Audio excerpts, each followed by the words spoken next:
Asa naman ka? Muhawa na ka kung muhinay-hinay ng ulan? Murag maogid, ma'am. Hinahinay na oh. Oo na, musulod na ko. Pero di mabasa akong plate, inigsulong sa bagyo, ibalot na lang na ako matag page gamit ang plastic cover.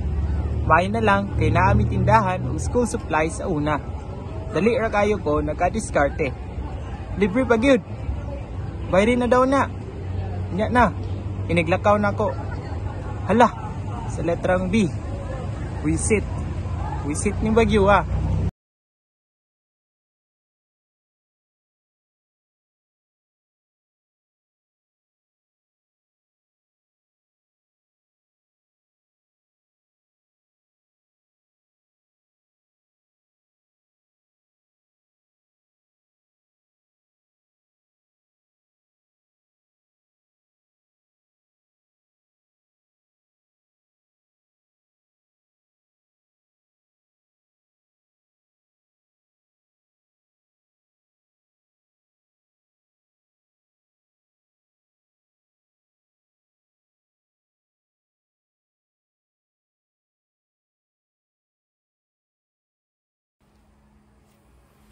Salamat Lord, bisan nabasa na gyud ko pag-abot sa university, wa na ko'y pake. Ang importante, makapasa ko sa akong plate ug makadala kog baon. Pero samtang nagabiyahe mi, nagkakusog gyud ang ulan. Grabe, mura nagulay undang. Hangtod nga, mauna ni akong gikahadlukan. Sa letra nga N, natingala ko kay kalit ni hinay ug hunong ang van sa tunga-tunga sa kalsada. Kusog kaayong ulan, wala na ko kabalungano, unya kalit lang may kasultihan sa driver. Sir, dili na ta kalusot sa lubog sa kalsada. Ha? Lubog? Seryoso?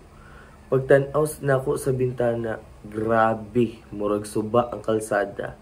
Ang mga sakinan sa atubangan hapit na pud malumo sa tubig. Wala na gyud mi mahimo, kinahanglan mo balik. Ibalik mi sa gigikanan, pero syempre, traffic kayo, tanan gusto mo balik. Ako ba naglakaw na lang sa ulan? Ako, kanibalik kapod o hulat sa terminal. Basta, gikapoy o gigutom.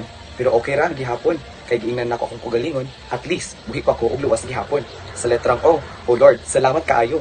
Ug mautok, nakauli ra gyud ko sa katapusan. Usahay, bisan unsa pa ang imong plano, naagid bag-ong muna ug muhadlang. Pero ayaw gid og pag-undang, kay sa katapusan, naagi hapon, kay makatunan nga leksyon. Bisan unsa pa kakusog ang ulan, kung andog ka, di ka madala sa baha sa kalibutan. Ang importante, magpabiling kang ligon, maghuna-una o solusyon. Dili magreklamo, kaysa tinuod lang ang kinabuhi parera sa bagyo, maabot o mulabay ra. Pero ang leksyon nga imong makuha, maoy magpabilin sa imong kasing-kasing. Maubitaw nang sa sugod nga ulan, dili na lang ta mga hadlok, mga damta, mga G o mosalog sa Ginoo.